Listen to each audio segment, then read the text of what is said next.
जोहार, नमस्कार। बीच बहस में आज हम बात करेंगे जो मौसम बदल रहा है उस मौसम के बारे में।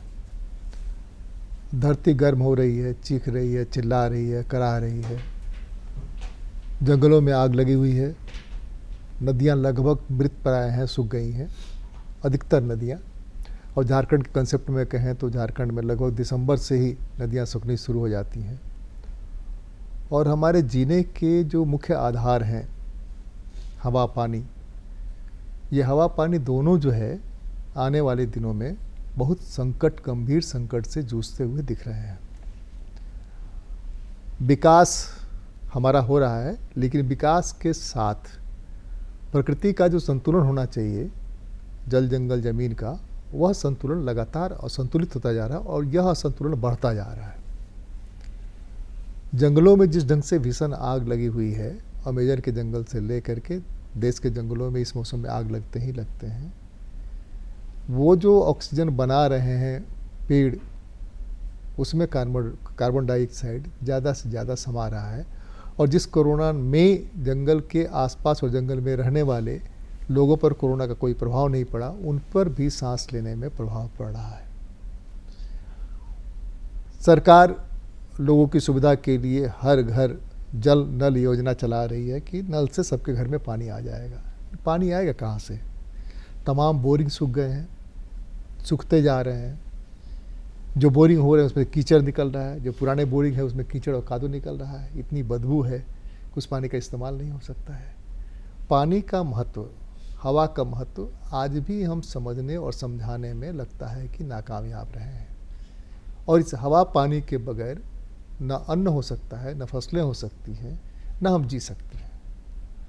यह जो धरती गर्म हो रही है, समुद्र खौल रहा है, समुद्र का जल स्तर बढ़ता जा रहा है, कई मुल्क डूब जाएंगे आने वाले दिनों में।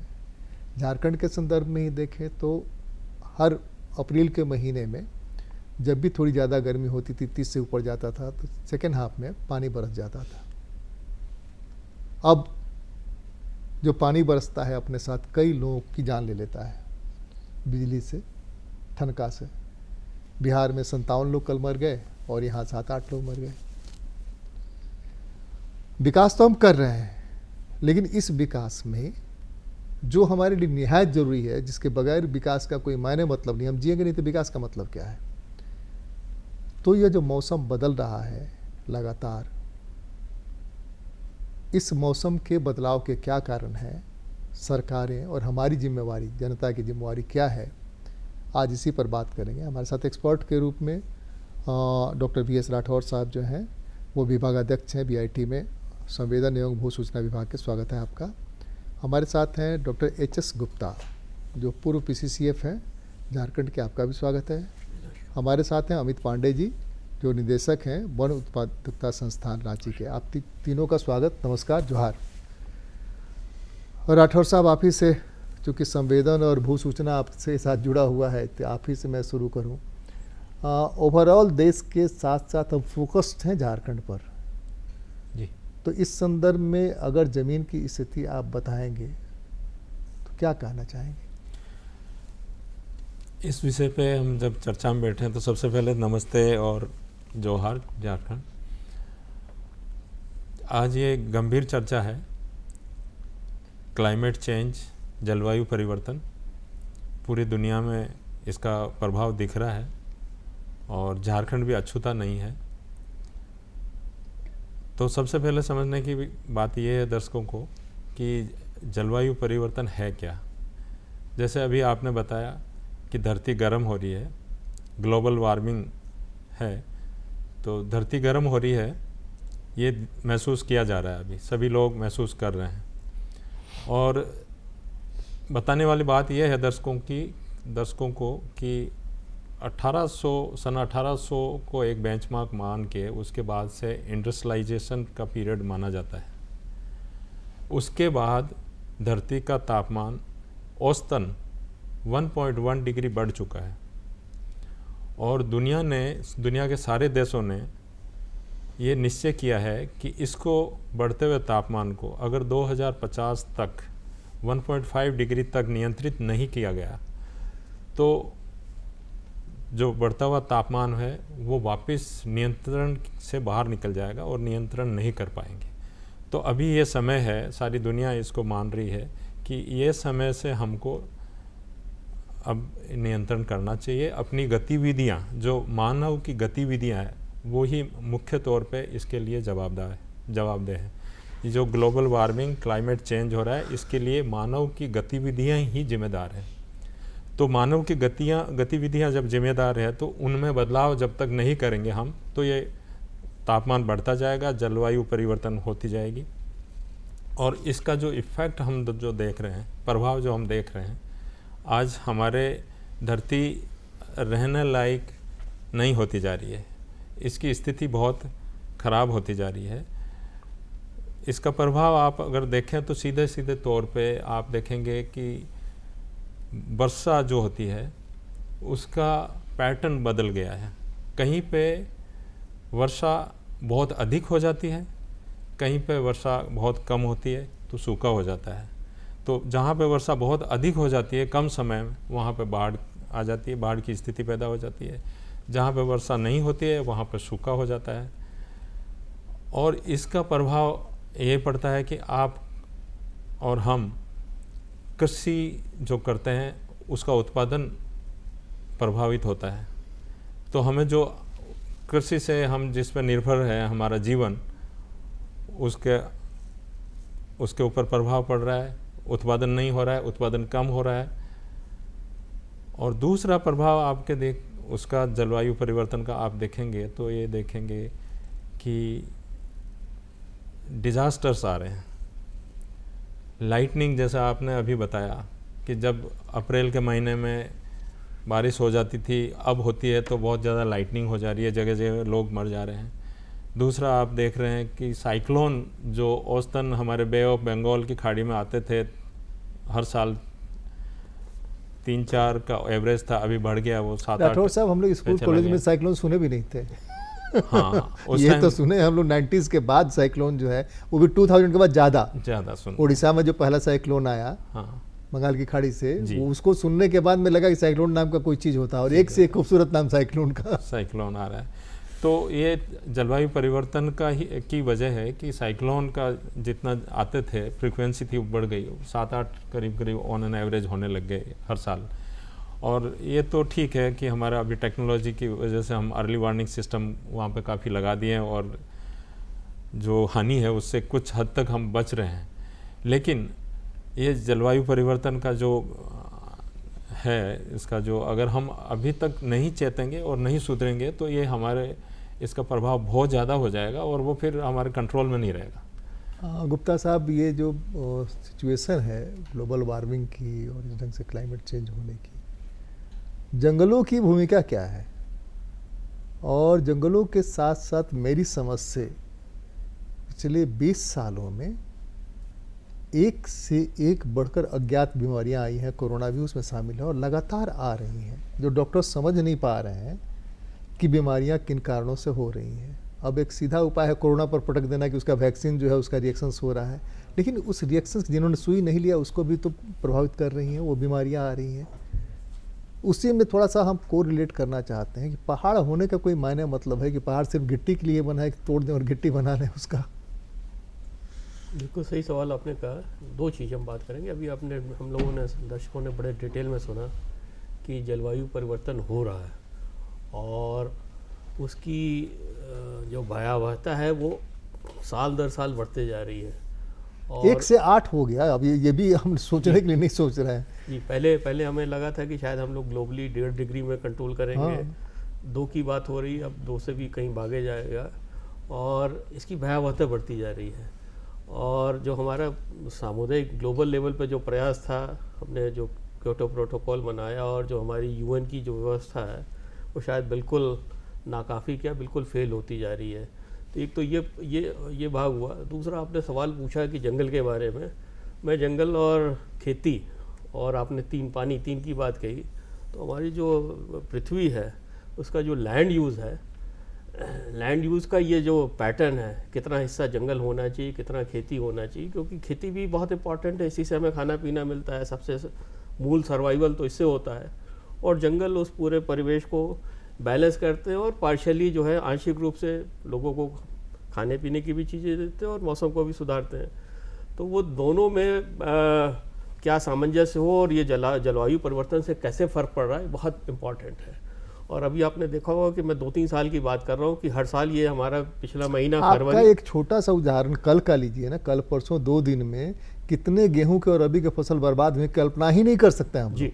और उसका जो महंगाई पर वो असर पड़ेगा आने वाले दिनों में, जानवरों के खाने के लिए चारा का और हम लोगों के खाने के लिए बिल्कुल मैं उसी पे आ रहा हूँ। तो ये मैं उसी पे आ रहा हूँ कि जलवायु परिवर्तन का एक एवरेशन, मतलब एक हम देख रहे हैं कि अचानक ये तो अचानक हुआ, लेकिन जो लार्ज टर्म में जो जलवायु परिवर्तन हो रहा है, तो हमने बताया ना कि पिछले महीने पिछले साल ये महीना मार्च अप्रैल बहुत गर्म था। हमें लगता है कि वो रिकॉर्ड इस साल भी टूटेगा। और इत्तेफाक से कुल मिलाकर ये साइंस इतनी कॉम्प्लेक्स है कि शायद हम लोग अभी भी स्ट्रगल कर रहे हैं। ढेर सारी हम मॉडलिंग करते रहते हैं कि कैसे भविष्य में देखेगा, लेकिन we are not very sure कि क्या होगा। तो पिछले साल बारिश हुई, ठीक ठाक बारिश हो गई और काफ़ी बड़े रकबे में हमने खेती की। मैं देश के स्तर की बात कर रहा हूँ। पर वो जो सारी खेती हमारी जो एरिया एकरेज बढ़ा, लेकिन वो गर्मी इतनी जल्दी आ गई कि हमारा गेहूं की फसल जो है करीब 15% एरिया जा रहा पूरे देश में बढ़ा, लेकिन हमारी 10-15% फसल उससे भी कम हो गई। तो क्षेत्रफल तो हमारा सीमित है और घटता ही जा रहा है विकास के उस पर। जंगल की भी यही स्थिति है। विकास और आबादी दोनों जुड़ा हुआ दोनों तो अब एक दूसरे को जो है क्या बोलते हैं, बड़ा विशेष सर्किल है, एक दूसरे को अपोजिट का काम कर रहे हैं। तो वैसी परिस्थिति में हमें बहुत ही जो आपने बोला कि जंगल का काम एक मॉडरेट करना, उसको थोड़ा सा सामंजस्य देना, लेकिन जंगल की अपनी सीमा है। जंगल से ये माना जाता है कि जंगल के पेड़ थोड़े से लॉन्ग टर्म के होते हैं, उनके रूट सिस्टम ज़्यादा लंबे बड़े मजबूत होते हैं और जो प्रकृति की जो जलवायु का जो दुष्प्रभाव है उसको काफ़ी हद तक झेल पाते हैं, लेकिन उनकी भी सीमा है और उस सीमा पे पहुंच रहे हैं। तो उसकी वजह से तरह तरह बीमारियां हो रही हैं। जब आपने कोरोना की बात की तो बहुत सी बीमारियां जो पेड़ पौधों में भी हो रही हैं, जंगलों में भी हो रही हैं।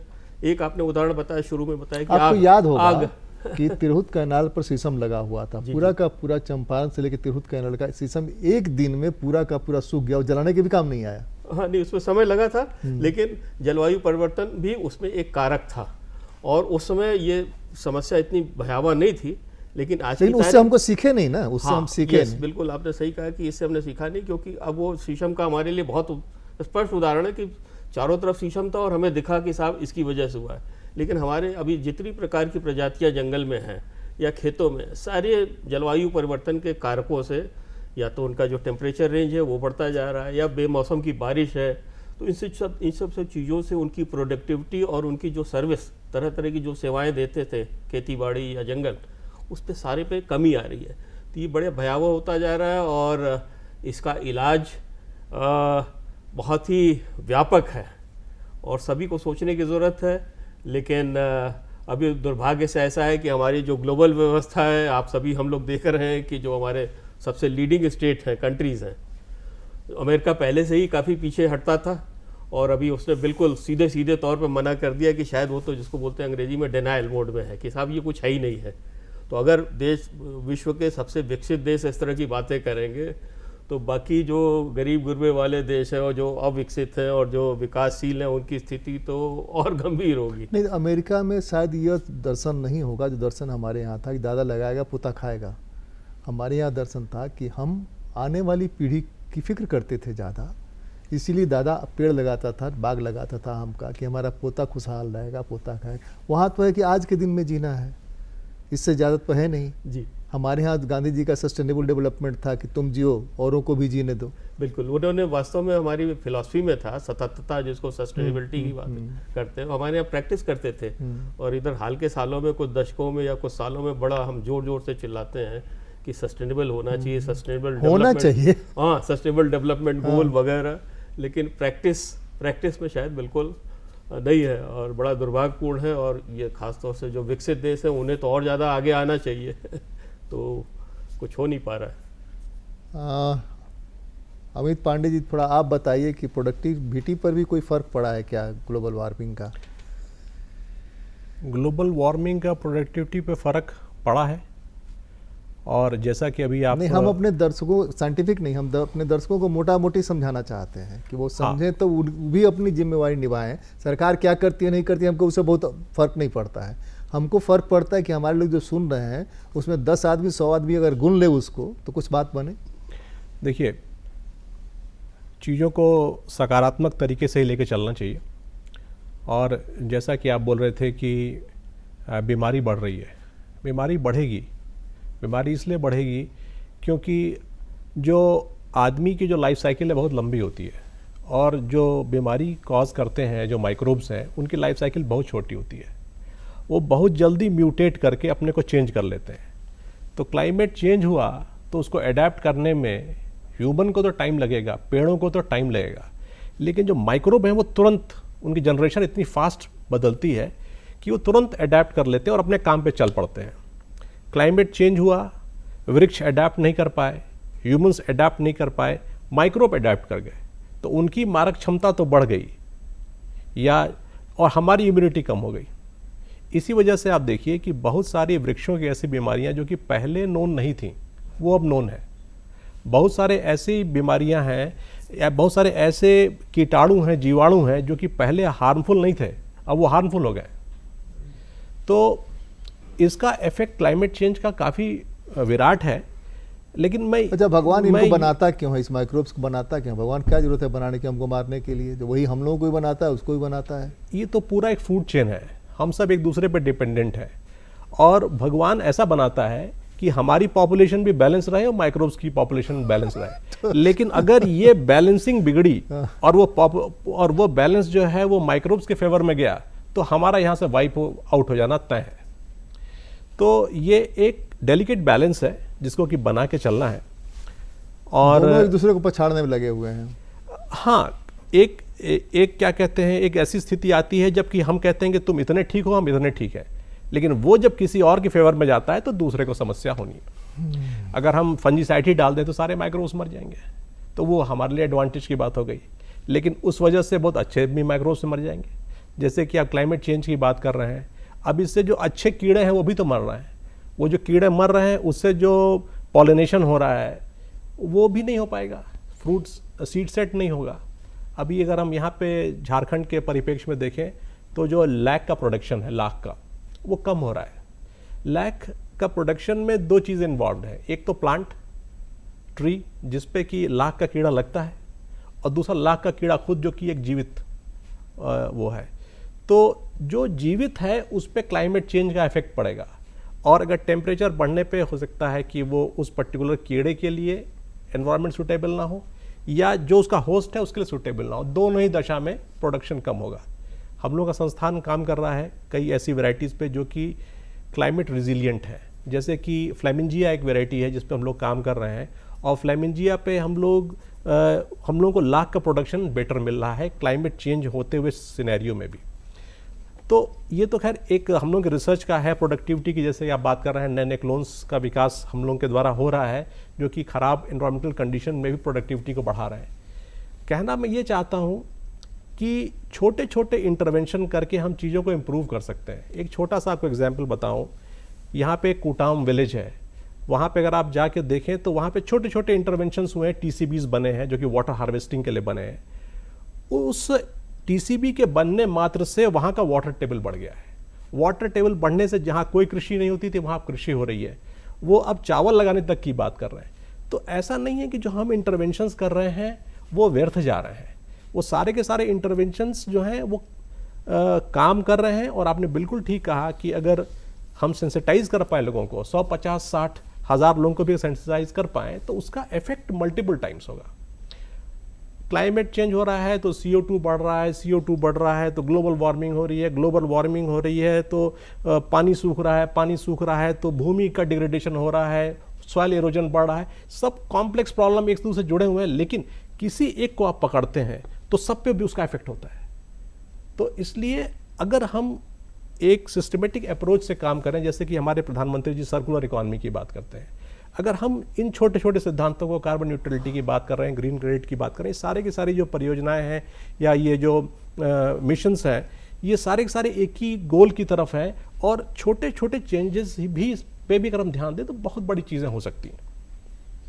हम स्वागत करते हैं अभिषेक आनंद जी का, सहायक निदेशक है मौसम विज्ञान विभाग में। स्वागत है आपका अभिषेक जी। थोड़ा सा आप बताइए, मौसम जो बदल रहा है, जब आप कॉलेज में पढ़ते थे तब और जब यहाँ आप नौकरी कर रहे हैं, रेसिडेंट डायरेक्टर हैं, तो क्या फ़र्क पड़ा है और आने वाले दिनों में आपका क्या भविष्य दिख रहा है?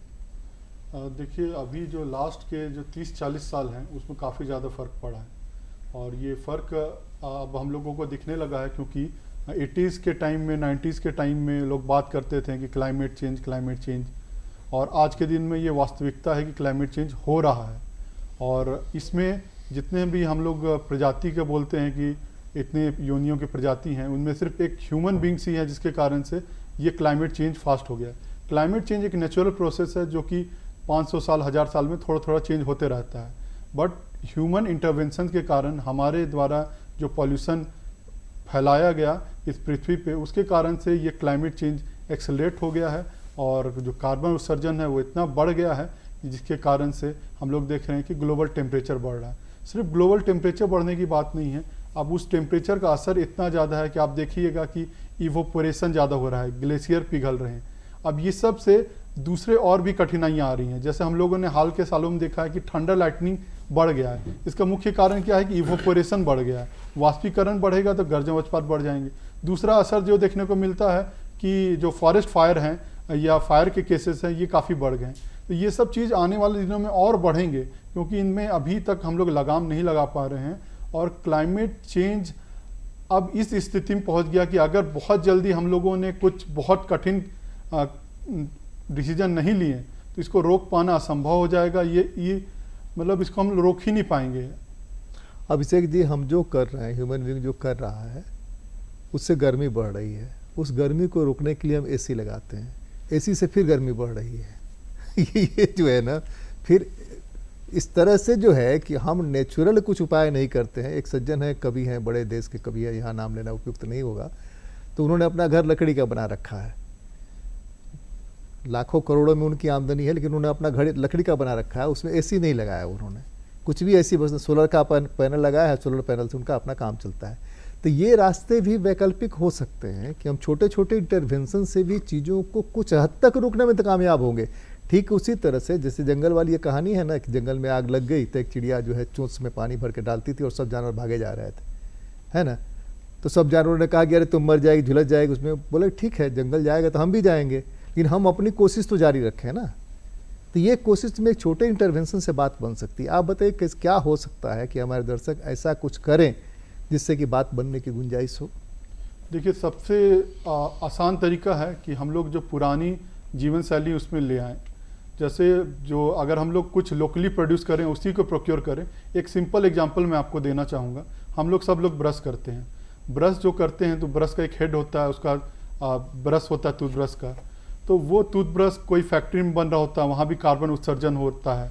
फिर वो ट्रक से आ रहा होता है, डीजल के ट्रकों से आ रहा होता है, वहाँ भी कार्बन उत्सर्जन होता है। हम दातुन नहीं कर सकते हैं क्या? दातुन हमारे पास विकल्प है ना भाई, शानदार विकल्प। मेरा कहना ही वही है कि हम लोग जो सामान विदेशों से मंगा रहे हैं या दूर से मंगा रहे हैं, जो लोकली अवेलेबल है उसी को हम लोग प्रोक्योर करें, उसी को इस्तेमाल करें, तो ये सारा प्रॉब्लम ही खत्म हो बड़े जाएगा। अंडरटेकिंग के सीएमडी आए हुए थे यहाँ पर, इसी पर बातचीत चल रही थी। उन्होंने कहा कि करोड़ों टन ब्रश समुद्र में हैं।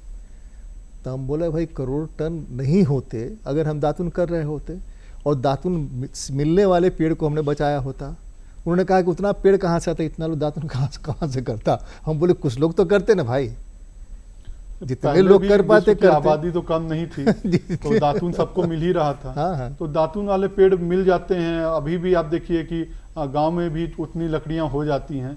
तो हम लोग संरक्षण भी करते थे, क्योंकि प्रकृति के साथ जब तक हम लोग नहीं चलेंगे, इससे हम लोग नहीं पार पाएंगे। इसी बाजार ने हमसे कोयला छीन लिया। कोयला से दांत धो रहे हो, देखो तुम्हारा दांत काला हो जाए। अब यही कह रहे हैं कि हमारे पेस्ट में कोयला है, कोयला से दांत धो, नमक से दांत धो, नमक तेल मिला के दांत ठीक होगा।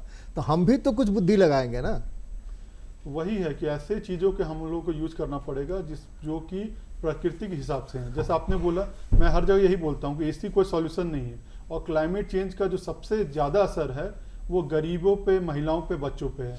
एक तो पौष्टिकता इससे घट रही है, महिलाओं पे असर हो रहा, प्रोडक्टिविटी। आप यहाँ देखिए ना, पूरे झारखंड में जितना धन है हिंदुस्तान में, उतना धन किसी के पास नहीं है। पूरे हिंदुस्तान में जितनी गरीबी है वो झारखंड में सबसे ज़्यादा है, कुपोषण सबसे ज़्यादा झारखंड में है। और कुपोषण का कारण सिर्फ खाना मिलना नहीं है, कुपोषण में सबसे अहम भूमिका निभा रहा है पानी। जो उनको शुद्ध पानी पीने का नहीं मिल रहा है वो सबसे बड़ी भूमिका, बार बार वर्म्स हो जा रहा है, उसको बार बार बीमार हो जा रहा है, जो खा रहा है वो पच नहीं रहा है। तो हम इतना भरपूर कर सकते हैं कि हम पैकेट फूड देने के बजाय कम से कम उसको शुद्ध पानी दें कि पानी पी सके, शुद्ध पानी में नहा। वहीं जानवर भी नहा रहे हैं, वही वो भी नहा रहा है। अभी आप चले जाइए संथालपना के इलाके में, जितने तालाब मिलेंगे जानवर और आदमी एक साथ नहाता धोता मिलेगा, और उसी पानी को ले जा करके रख करके जब सिल्ट्रेशन उसका नीचे हो जाएगा उसी पानी का इस्तेमाल करके गर्म होकर खाना बनाएगा। बहुत बड़ा इलाका है। तो हम तो रास्ता, जैसे प्रधानमंत्री ने यह सोचा कि मिलेट्स को वापस लाना चाहिए, और मिलेट्स वापस आ गया तो कुपोषण दूर हो जाएगा, ऑटोमेटिकली दूर हो जाएगा, किसी पैकेट फूड की जरूरत नहीं पड़ेगी। ये रास्ता हो सकता है।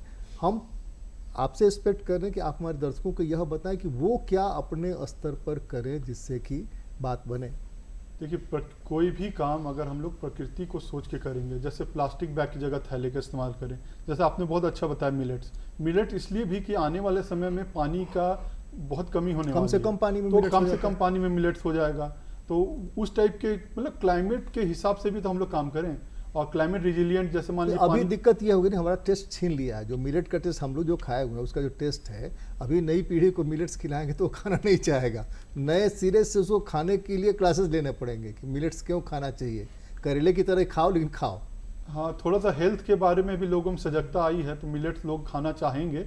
और वही है कि हम लोग को थोड़ा सा एडवर्टाइज ऐसे करना है कि बच्चों में या आम लोगों में भी इसके प्रति उत्साह हो, और वो देखने को मिल रहा है। मिलेट सब लोग, जो भी लोग थोड़ा सा सतर्क हैं हेल्थ को लेके या जिम जा रहे हैं, व्यायाम कर रहे हैं, वो चाह रहे हैं कि हम लोग मिक्स करें। इवन लोकल में भी हम देखते हैं कि गेहूं के साथ में लोग मिलेट्स मिला के रोटी खा रहे हैं। ये संख्या बहुत कम है, लेकिन है। यहाँ तो कुरकुरे सबको चाहिए, बच्चे को भी चाहिए और बड़े बड़े को भी चाहिए। चिप्स घर वाला नहीं चाहिए, चिप्स वही पैकेट वाला चाहिए जिसमें कि हवा भरा हुआ है। ये राठौर साहब थोड़ा सा ये बताएं कि आप लोग जो रीड करते हैं, जो अध्ययन करते हैं सैटेलाइट से, उस अध्ययन से जो निष्कर्ष निकलता है उसको गवर्नमेंट के लेवल पर एक्सक्लूजन के लिए आप लोग क्या करते हैं? हाँ, ये बहुत अच्छा पर्सन है। हम लोग सैटेलाइट डेटा से डिफरेंट टाइप की स्टडीज़ कर रहे हैं क्लाइमेट चेंज से रिलेटेड। ख़ास तौर पे हम लोग, जैसा अभी बताया अभिषेक जी ने भी, कि ग्लेशियर्स हमारे जो हैं वो श्रिंक हो रहे हैं। क्लाइमेट से ग्लोबल वार्मिंग हो रही है और साफ दिख रहा है। नहीं, उससे यहाँ के आदमी को नहीं मतलब है। आप एक चीज देखिए, हम यहाँ मतलब रखना चाहते हैं ग्लेशियर्स के श्रिंक करने से। इसको नहीं समझ में आ रहा ग्लेशियर श्रिंक हो रहा था हमारा क्या होगा। लेकिन इसलिए ग्लेशियर से उसको पानी मिल नहीं रहा, पानी तो उसको इसके जंगल से मिल रहा है। लेकिन मैं उसका भी बता रहा हूँ। जी जी, जैसे वहाँ पर ग्लेशियर श्रिंक हो रहा है और मान लीजिए बारिश में भी कमी आ रही है, तो अल्टीमेटली हमारी जो नदियाँ हैं जिनमें ग्लेशियर के पानी से नदियाँ जो चलती है, उसके प्रभाव में जो प्रमुख नदियाँ हैं, हाँ, जैसे हमारे साहिबगंज है, साहिबगंज में गंगा जी जा रहे हैं, तो उस पर फर्क पड़ेगा। अब मान लीजिए जो जिससे गंगा जी चल रहे हैं वो ग्लेशियर सूख गया तो गंगा जी में पानी नहीं रहेगा। नहीं, गंगा जी तो कई नदियों को लेकर चलती है ना। हाँ, बहुत सारी नदियों को लेकर रेखा में पानी सूख जाएगा, हाँ, अगर अजय में पानी सूख जाएगा, अगर मयूराक्षी में पानी सूख जाएगा तो गंगा जी में पानी नहीं रहेगा। हाँ, दूसरा हम ये भी देख रहे हैं कि हमारे जो जंगल है, जंगल जलवायु परिवर्तन का सबसे अगर स्टडी करनी है तो जंगलों पे करिए। जंगल उनका सेंसिटिव होते हैं, जलवायु परिवर्तन के लिए बहुत सेंसिटिव होते हैं जंगल। उनमें क्या देखने में मिल रहा है, हमारी स्टडी जो बता रही है, सैटेलाइट डेटा से जो हम स्टडी देख कर रहे हैं, उसमें ये बता रही है कि हमारी जो ग्रीनिंग शुरू होती थी, जंगल की हरियाली शुरू होती थी, वो डिले हो गई है।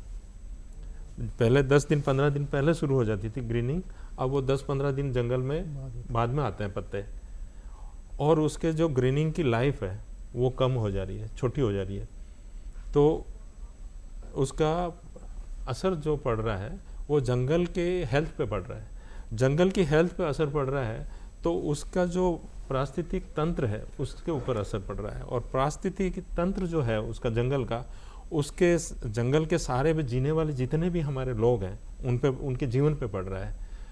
जो जंगल से सर्विसेज लेते हैं लोग, उनके जीवन पे पड़ रहा है। तो अल्टीमेटली ये जो असर पड़ रहा है जलवायु परिवर्तन का, वो हम देख रहे हैं कि हमारी जो जलाशय हैं उन पे असर पड़ रहा है, हमारी नदियाँ उन पे असर पड़ रहा है, हमारे जंगलों पे असर पड़ रहा है। तो ये सारा जो जलवायु परिवर्तन का जो प्रभाव बढ़ रहा है उससे हमारी जो जीवन है वो दुख में होने वाला है। जीवन जो सस्टेनेबल है वो मुश्किल है जो रहने वाला, जैसे अभी गुप्ता साहब ने बताया कि हमको समता से इसके साथ रहने का कैसे रहे हम, लेकिन प्रकृति के साथ रहने की जहाँ पे बात आ रही है तो हम प्रकृति को बचा ही नहीं पाएंगे तो प्रकृति के साथ रहेंगे कैसे। हमारे तो इस जलवायु परिवर्तन से जलाशय भी सूख रहे हैं, हमारे ग्लेशियर सूख रहे हैं, हमारा जंगल भी बस नहीं पाएगा, ये कितना रिजिलियंट रह पाएगा ये भी देखने वाली बात है। तो ये सारे हम लोग सैटेलाइट डेटा से स्टडी करके सरकार को देते भी हैं और पब्लिश भी करते हैं। सरकार है उस पर कितना ज़्यादा अमल करने की जहाँ बात आ रही है तो कुछ हद तक कहीं कहीं होता है, बट वो चीज़ें आइसोलेटेड है। बहुत लार्ज स्केल पे कब होगी और सभी लोग कब सीखेंगे इस चीज़ को, जब तक हम नहीं सीखेंगे तब तक कहीं ऐसा नहीं हो कि जो अवसर हमारे पास है, अवसर जो हमारे पास वो निकल नहीं जाए हाथ से और हमारे ह्यूमन लाइफ की जो वाइप आउट नहीं हो जाए। ये सबसे बड़ी चिंता का विषय है आज के डेट। डॉक्टर गुप्ता, मुझे याद है कि गांधी जी ने 2 बातें कही थी। एक तो इस धरती पर प्रकृति ने इतना कुछ दिया है कि हर किसी की ज़रूरत पूरी हो सकती है, लेकिन किसी एक की भी भूख नहीं शांत की जा सकती है। एक भी ज़्यादा चाहता है तो नहीं किया सकता है। दूसरे की कुछ भी ऐसा करो तो सबसे पहले उस अंतिम जन का ध्यान दो जिसको तुम जानते हो कि तुम्हारे करने से उसको क्या फ़ायदा और क्या नुकसान होने वाला है। अब सवाल पर मैं सीधा सीधा आता हूँ कि अपने यहाँ MDP बना था, मिलेनियम डेवलपमेंट गोल MDG, फिर उसको UN ने बदल करके SDG में कन्वर्ट किया। उसको बात समझ में आ गई कि मिलेनियम में जाने से बेहतर है कि सस्टेनेबल बनाया जाए। तो सस्टेनेबल बनाने के लिए UN ने जो फैसला लिया, जिस फैसले के बारे में आपने कहा कि अमेरिका ने तो कह दिया भैया हमको तो कुछ नहीं करना है, तुमको जो करना है करो, हम कुछ नहीं मदद करने वाले हैं। यह सिचुएशन है अंतर्राष्ट्रीय स्तर पर। तो अंतर्राष्ट्रीय स्तर पर सिचुएशन होने के बावजूद हम कितना सस्टेन कर पाएंगे झारखंड के लेवल पर और इंडिया के लेवल पर? इसलिए कि हवा को नहीं रोक सकते हैं। चीन की हवा यहाँ नहीं आएगी, ये हम रोक नहीं सकते हैं। अमेरिका की हवा यहाँ नहीं आएगी, हम रोक नहीं सकते हैं। जो बाजार है, बाजार को भी तत्काल रोक नहीं सकते हैं, वो भी संभव नहीं है। इस सिचुएशन में चीज़ों को हमको दुरुस्त करना है, तो कैसे चीज़ें दुरुस्त होंगी? बहुत बड़ा आपने प्रश्न उठाया कि ये समस्या कहाँ से जनरेट हो रही है और नतीजा सब भोग रहे हैं। और गांधी जी की आपने बात कही वो आज भी इतनी मौजूद है, उतनी टॉपिकल है जितने 75 साल पहले या जब उसके पहले उन्होंने जब भी कही होगी। तो और सबसे जो गरीब आदमी है सबसे ज़्यादा दुष्प्रभावित हो, तो ये हमारी सारी सरकारें या समाज के लिए, हम सरकार भी हमारा हिस्सा है, तो सरकार और समाज का एक बहुत बड़ा चिंता का विषय है कि कैसे करें। तो 2 चीज़ें हैं। हम ग्लोबली पहले देख रहे थे कि हमारी कुछ ऐसी व्यवस्था हो जो कि इसको सुधारे और जो मिटिगेट करने की बात है, बहुत बड़े बड़े जो कारक हैं जिसकी वजह से हो रहा है उस पर हम प्रयास करें।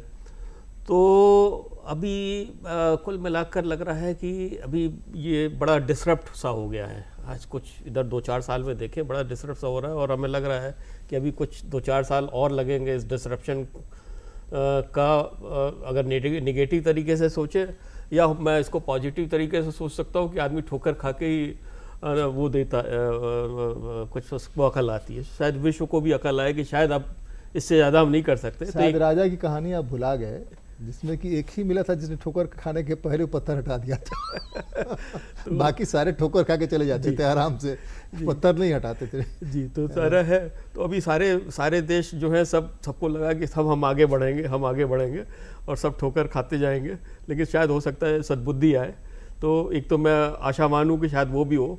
दूसरी चीज़ कि हमारा एक ग्लोबल, हम अपेक्षा करते हैं कि ग्लोबल हमारा सिस्टम बने। दूसरा हमारे अपने देश है और हमारा देश खुद बहुत विशाल है, बहुत बड़ी आबादी है, हमारी खुद की आबादी है, हम बहुत रिस्पॉन्सिबल भी हैं, वसुधैव कुटुम्बकम की भी कामना करते हैं और अपने जो इतनी बड़ी आबादी उसके लिए भी हमें करना है।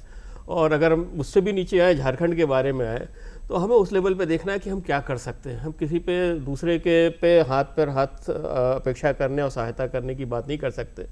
तो मैं ये कहना चाहता हूँ कि झारखंड के परिप्रेक्ष्य में हमारी जो व्यवस्था बनी हुई है, जो खेती बाड़ी और वो है, तो पहले से ही बड़ी अच्छी व्यवस्था रही है कि हमारा जो पानी है बहुत लिमिटेड रहा है, हम सबको मालूम है। इसलिए हमारी जो खेती है वो लिमिटेड बहुत किस्म के फसलों पे रही है, जिसमें मिलेट्स का बहुत अहम योगदान था। धान तो बाहर से रोपा हुआ और सो कॉल्ड मुख्य धारा वालों ने थोपा है कि साहब आप गेहूं भी उगाइए, धान भी उगाइए, लेकिन हमारी जो उसमें है वो है। प्लस हमारे यहाँ जो पेड़ पौधे लगाने की भी कल्चर में रहा है। शादी होती थी, पेड़ पौधे की शादी होती, कुएं की शादी होती थी।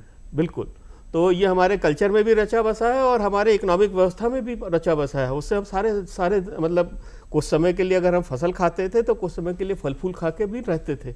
और तीसरा हमारे जो छोटे मोटे जो उसको बोलते हैं small scale cattle farming, animal husbandry, वो भी हमारा रचा बसा हुआ है। तो कुल मिलाकर हमारी व्यवस्था बहुत ही मुफीद थी इस पूरे चैलेंज को देखते हुए।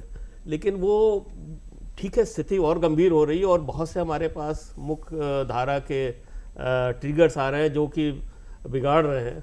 फिर हमारे पास जो खनन की है, हालांकि इकोनॉमिक्स के रूप में बहुत ज़रूरी है, लेकिन और इस तरह की जो विकास की चीज़ें, विकल्प तो हम कर सकते हैं। जैसे कोयले का विकल्प हम सोलर को ले सकते हैं जी, बहुत जरूरी है। जो दूसरे मिनरल्स हैं उस मिनरल्स को अंडरग्राउंड जा करके कम से कम ऊपर वाला हैजार्डस तो वो कर सकते हैं ना, जी, ऊपर वाला जब हाँ, जंगल तो नहीं उसमें कटेंगे अब जब पहले अंग्रेज करते थे। बिल्कुल हमें सोचने की ज़रूरत है कि हम उसी, अगर हमें खनन भी करने की ज़रूरत है तो हम किस तरह से मिनिमम इन्वेसिव पता हो। नहीं आपने कभी नोट किया है कि नहीं, कभी स्टडी किया है नहीं, फॉरेस्ट में इतना लंबा समय रहे हैं। मैं जंगलों के किनारे जब घूमता हूँ तो अजीब चीज़ देखता हूँ। जंगल जहाँ से शुरू होता है उसके तमाम किनारों में बेड़ के पौधे लगे होते हैं, लाखों हजारों की संख्या में बेड़, और उग जाते हैं। वो जंगल की सुरक्षा के लिए वो बाड़ लगा देता है कि कोई दूसरा प्रवेश नहीं करके बर्बाद नहीं करे, और हम सीखने के लिए तैयार नहीं है। प्रकृति तो हमें बहुत सिखाने की कोशिश करती है। तो एक तो ये है, तो फिर दूसरा हमारे पास जो रिसोर्स है उसको हम करें। तो बहुत सी जगहों पे ये काम हो रहा है, छोटी छोटी जगहों पे। अब हमें जहाँ सीमन उरांव ने किया ना, सीमन उरांव ने छोटे ही है, पैमाने पर हमारे काम पास किया। अभी बगल में केरम है, कोटाम है, और इस तरह से ढेरों एग्जाम्पल हैं पूरे झारखंड के। अगर हम सिर्फ झारखंड की बात करें तो साहिबगंज से लेके सिंहभूम तक, और या पलामू से लेके पूर्वी सिंहभूम या धनबाद तक, सभी जगहों पर हमें छोटे छोटे उदाहरण दिख रहे हैं। और वो हमें आशा जगाते हैं कि अगर हम अपने ही दायरे में ही हम सुधार लें, अपने गांव को सुधार लें, और अपने में जो हमारे प्राकृतिक संसाधन है उसमें कर लें। जैसे आपने बोला, एक बहुत छोटा सा उदाहरण, मिलेट्स की बात हो रही थी। तो अभी हमारे जो सरकारी व्यवस्था में मिड डे मील की एक व्यवस्था है।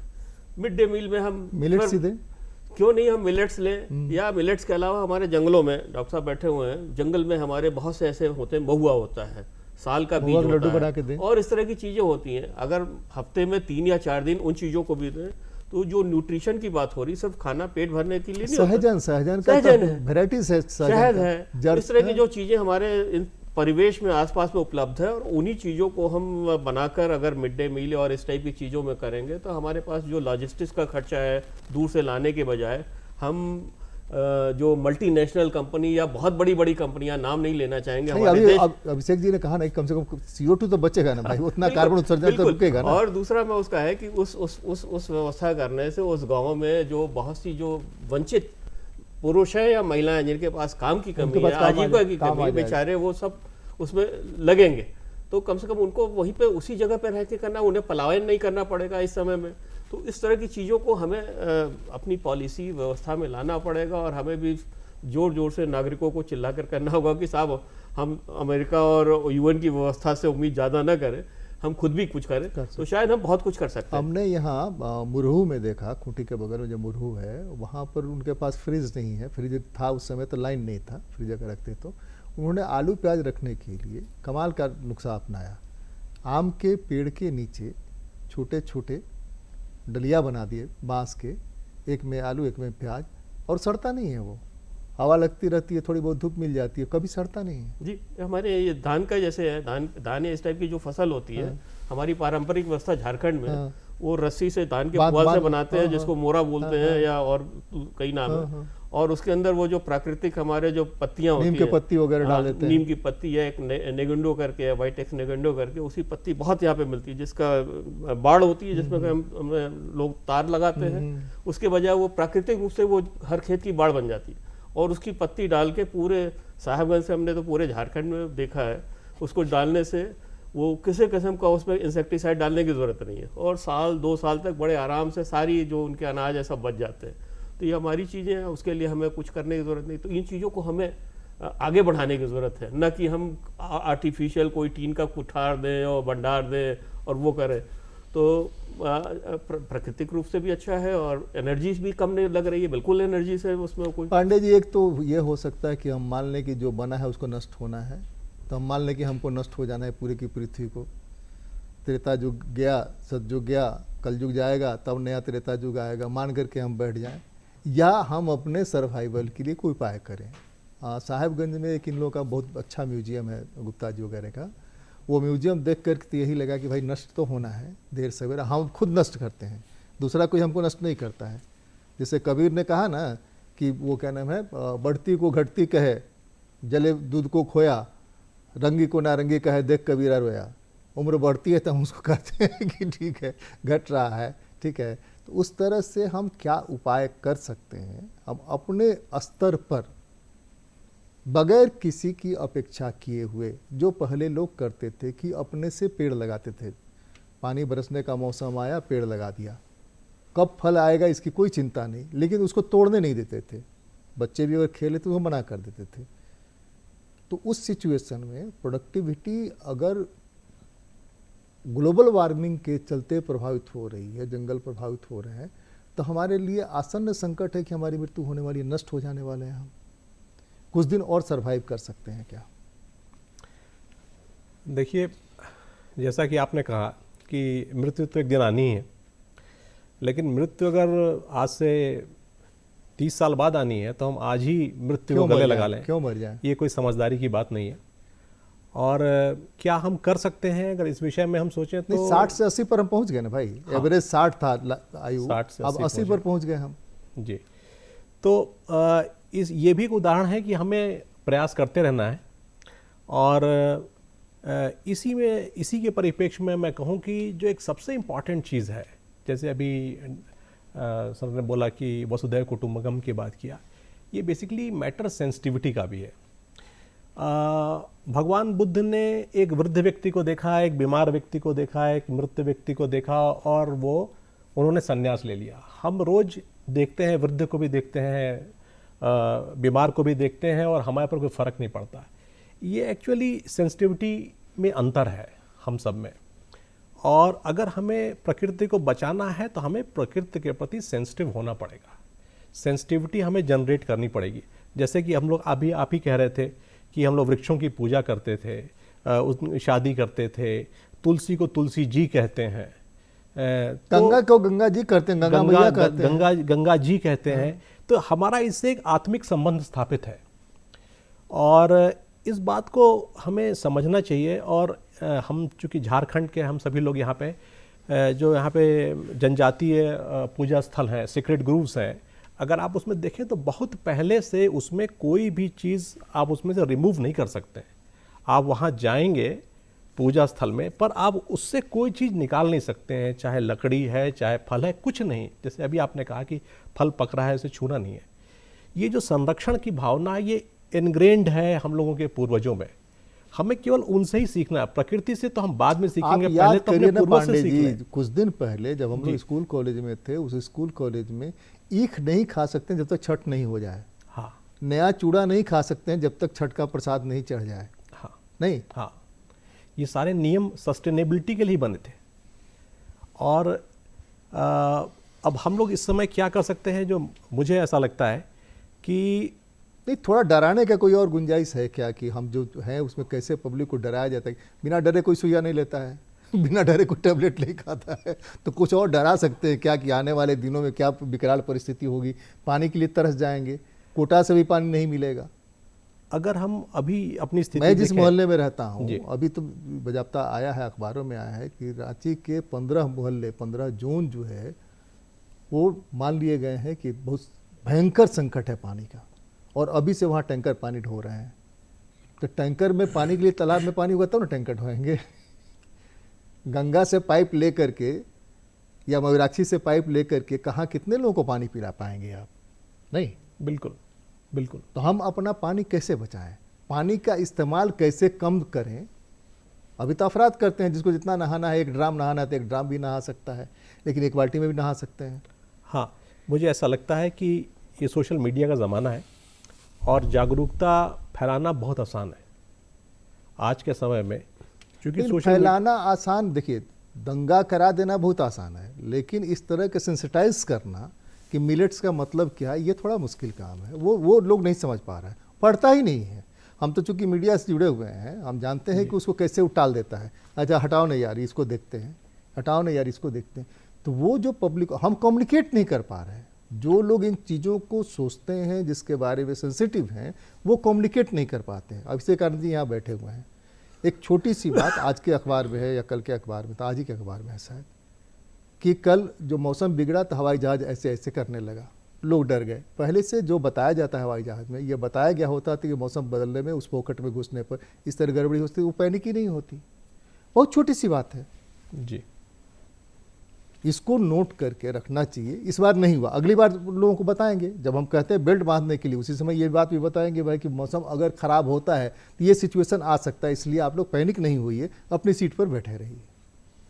हाँ, ये जो हवाई जहाज मौसम खराब होता है ये भी क्लाइमेट चेंज का नतीजा है। और अभी ऐसा लगता है कि अगर हम अपनी भूमि को बचा पाएँ, जैसे झारखंड है, लगभग 70% भूमि झारखंड की जो है वो पूरी तरीके से डिग्रेडेड है। तो 70% और डिग्रेडेशन बढ़ रहा है लगातार, और डिग्रेडेशन बढ़ रहा है लगातार। डिग्रेडेशन रोकने का तरीका ही यही है कि हम किसी तरीके से जल संरक्षण करें। जल संरक्षण करेंगे तो वृक्ष आएंगे, या उल्टा करें, वृक्ष लगाएंगे तब जल भी संरक्षित होगा। जो पौधे हम अपनी नदियों को कैसे बताएं? आप बताइए कि हम अपने नदियों को कैसे बचा रहे हैं? नदियाँ बच जाएंगी, जंगल बच जाएंगे, नदियाँ कैसे बचेंगी? नदियाँ बच जाएंगी, लेकिन उसके लिए एफर्ट्स जो हैं वो करने पड़ेंगे। अगर हमें नदियों को बचाना है तो इस धारा को पेड़ पौधों से भरना होगा। अभी जो डिग्रेडेशन हम देख रहे हैं, अगर सपोज कर लीजिए कोई लैंड डिग्रेडेड है और वहाँ पे हम कहते हैं साल नहीं उग पाएगा तो बांस तो उगेगा, बांस वहाँ लगाएं। वो भूमि जिस चीज़ के लिए इस समय उपयुक्त है, कम से कम वहाँ पे वो चीज़ तो लगाएं। धीमे धीमे जैसे जैसे पृथ्वी का, भूमि का, सॉइल का रूप बदलेगा, वहाँ पे और स्पीशीज़ भी आएंगी। लेकिन जहाँ पे जो सूटेबल है वो तो कम से कम वहाँ पे करें। जो छोटे छोटे इंटरवेंशंस जो वहाँ हो सकते हैं, कम से कम वो तो करें, उसका फल आगे मिलेगा। अभिषेक आनंद जी, आप लोगों ने अध्ययन किया, अध्ययन का फ़ायदा ये होता है कि पहले ही फोरकास्ट कर देते हैं कि ऐसा होने वाला है, वो होने वाला है। तो इस जो 30-40 साल में जो चीज़ें बदली हैं, वो चीज़ें रुक जाएं, अब नहीं बदलें, इस पर भी कोई अध्ययन होता है? आप लोग सरकार को बताते हैं कि भाई ये चीज़ें जिससे हो रही हैं, जैसे कि पांडे जी बता रहे हैं, गुप्ता जी बता रहे हैं, राठौर साहब बता रहे हैं। देखिए, अभी आप लोग भी जो बात कर रहे थे ना, उससे एक दो जो ख्याल मेरे दिमाग में आया, उसमें सबसे ज़रूरी क्या है, एज ए सोसाइटी हम लोग बदल गए हैं। हम लोग जब स्टार्टिंग में थे, हम भी जब स्कूल में थे तो जॉइंट फैमिली सुनते थे। इंडिया में जॉइंट फैमिली होता है, बाहर में न्यूक्लियर फैमिली होता है। अब इंडिया में भी न्यूक्लियर फैमिली है। जॉइंट फैमिली लोग ज़्यादा सेंसिटिव होते थे, एक दूसरे के बारे में सोचते थे, मोहल्ले के बारे में। अब वो मोहल्ला सिस्टम भी नहीं रहा, लोग एक दूसरे से। तो ये जो मोहल्ला में जानता नहीं है कोई किसी को, कौन कहाँ रहता है, जो क्या सोसाइटी में जो बदलाव आया है, इसी वजह से हम लोग इनसेंसिटिव हो गए हैं। ना हम लोग प्रकृति का सोचते हैं। नया जो पीढ़ी है वो किसी के बारे में नहीं सोच रहा, वो सिर्फ अपने बारे में सोच रहा है। तो जब तक हम लोग कितना बड़ा पैकेज मिल रहा है। हाँ, जब तक हम लोग प्रकृति के बारे में नहीं सोचेंगे, सिर्फ पैसा से तो क्या करेंगे? नहीं, सोचवाएगा कौन? संकट ये है कि सोचवाएगा कौन? हाँ, एक तो हमारी एजुकेशन सिस्टम जो है उससे सिखवा सकते हैं, सोचवा सकते हैं, सोचने को कंपेल कर सकते हैं। ये बहुत जरूरी है। आज के दिन में एजुकेशन सिस्टम ऐसा हो गया है कि एकदम विदेशी जैसा हो गया कि हम लोग प्रकृति के बारे में ना पढ़ते हैं, ना मोरल साइंस के बारे में पढ़ते हैं। तो वो सब पढ़ना भी बहुत ज़रूरी है। जब तक हम लोगों को उसका इम्पोर्टेंस नहीं समझेंगे, पहले तो दादी नानियाँ होती थी कहानी सुनाने के लिए, और कहानियों का असर पड़ता था, इम्पैक्ट होता था। आज तो कोई है नहीं। और जो रीति रिवाज की जो हम लोग बात कर रहे हैं, न्यूक्लियर फैमिली में बहुत सारे रीति रिवाज भी धीरे धीरे बंद होते जा रहे हैं। तो बच्चों को वो पता ही नहीं है। और दूसरा है कि जब बच्चों को पता नहीं, लोग सोचते हम क्यों करें, वो क्यों ना करें। तो एक प्रेशर ग्रुप, एक सोसाइटी के रूप में भी एक प्रेशर ग्रुप, चाहे हम लोग सरकार को या एनजीओ को साथ में लेके, जैसे सबसे अच्छा इतना अच्छा एग्जांपल बताया कि पेड़ लगाने से आधा सॉल्यूशन हो जाएगा, सॉइल इरोजन रुक जाएगा, पानी का लेवल बढ़ जाएगा। तो इससे प्रकृति तो खुद अपने आप को, कोविड में हम लोगों ने क्या किया, हम लोग घर में रहे, जानवर बाहर थे, कार्बन उत्सर्जन एकदम कम हो गया। तो देखिए पुराना जैसा मौसम फिर से वापस आ गया। तितलियां इतनी घूमती थी पूरे दूरदर्शन कैंपस में सड़क पर, एकदम अजीब लगता था भाई, पीली पीली तितली जो है एकदम छाई। तो वही है कि अगर हम लोग कुछ भी ना करें ना, हाँ, हम लोग बैठ जाएं और प्रकृति को अपने हाल पे छोड़ दें तो भी ठीक हो जाएगा। हम लोग उसका हाल बेहाल कर रहे हैं। नहीं, हम तो छोड़ नहीं सकते हैं, कैसे छोड़ देंगे? अभी इसीलिए देखिए पृथ्वी को फीवर हो गया, जो बुखार है। टेम्परेचर बढ़ गया है, ग्लोबल वार्मिंग क्या है, पृथ्वी का बुखार हो गया। अब बुखार उतरेगा कैसे? प्रॉपर दवा, प्रॉपर टॉनिक, एंटीबायोटिक नहीं देंगे तो उतरेगा कैसे? वो एंटीबायोटिक है कि प्रकृति का संरक्षण, कार्बन का उत्सर्जन एकदम जितना जल्दी से जल्दी, जितना कम से कम है वो कर सकें। रिन्यूएबल रिसोर्सेज को बढ़ाएं, जो भी जिस एरिया में है, जैसे मान लीजिए राजस्थान, गुजरात है, सोलर ज़्यादा है वहाँ तो सोलर करें, जहाँ जियो थर्मल है वहाँ करें, जहाँ विंड मिल लगा सकते हैं वहाँ वो लगाएं। तो उस टाइप से हम, जहाँ हाइड्रो इलेक्ट्रिक का है वहाँ वो करें। उस टाइप से हम लोग ऐसा काम करें कि जिससे प्रकृति का नुकसान कम से कम हो, उसी से हम लोग बचा पाएंगे। जैसे आज देखिए, आपको मैं बताता हूँ कि भूटान कार्बन न्यूट्रल कंट्री है। कार्बन न्यूट्रल का मतलब ये हो गया कि जितना वो कार्बन खर्च करता है उतना उससे जो उसका जो प्रकृति है, जो लोकल है, उसे बहुत कम सोखता है। तो मतलब अब क्या है कि वो अगर और भी प्रदूषण करे तो उसकी कैपेसिटी है वहाँ इन्वायरमेंट की और सोखने की। बट वहाँ पे भी ग्लेशियर पिघलने से बाढ़ आ रहा है, वहाँ की भी स्थिति खराब हो रही है। पूरी उसमें उनका दुनिया दोष नहीं बाढ़ है। से तबाह है। पिछले 2 सालों में अगर बाढ़ देखिएगा तो इतने भयावह बाढ़ आ रहे हैं, चाहे अमेरिका हो, चाहे अमेजन, चाहे कहीं भी इतने भयावह बाढ़ आ रहे हैं कि आदमी सोच ही नहीं सकता कि अरब कंट्रीज में बाढ़ आएगा, और इतनी तेजी से बाढ़ आएगा कि पूरा का पूरा खत्म कर देगा, नष्ट कर देगा। हम तो उससे भी सीखने के लिए तैयार नहीं ना है। आप यही हम बस देखते हैं खुश हो जंगल की आग देखिए आप। जंगल की आग, अब बाढ़ के अमेजन को कारण है कि बुझाने बालू के लिए हम लोग हमको लगता है छोड़ अरबों दिए। खरबों खर्च कर रहे हैं, कहाँ बुझ गया? कैलिफोर्निया अमेरिका में कैलिफोर्निया कितनी बड़ी पूरा- आग लगी थी।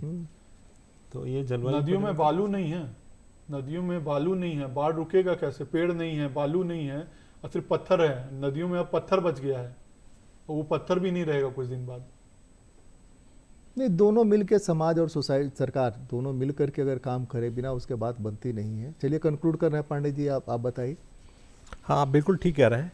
अगर साथ में हम लोग मिल करके काम करें और एक दूसरे की चीज़ों को समझें और छोटे छोटे इंटरवेंशन से लोगों को एजुकेट करें और साथ में उन्हें सामग्री भी उपलब्ध कराएं।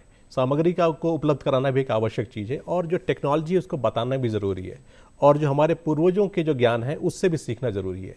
तो ये इन सारी चीज़ों को लेकर के अगर हम लोग चलते हैं तो डेफिनेटली हम इस पे विजय पा सकते हैं। प्राइवेट स्कूल्स जो हैं उन लोगों ने कुछ अपना चेन बना करके स्कूल, अलग अलग स्कूल में प्रोग्राम किया था, वहाँ संयोग से जाने का मौका मिला, तो वहाँ देखा कि बच्चे सीख रहे हैं, सेंसिटिव हो रहे हैं कि पानी का कैसे कम से कम इस्तेमाल किया जाए। जो समस्या इतनी गंभीर है तो इसका सॉल्यूशन बहुत सिंपल सा नहीं है।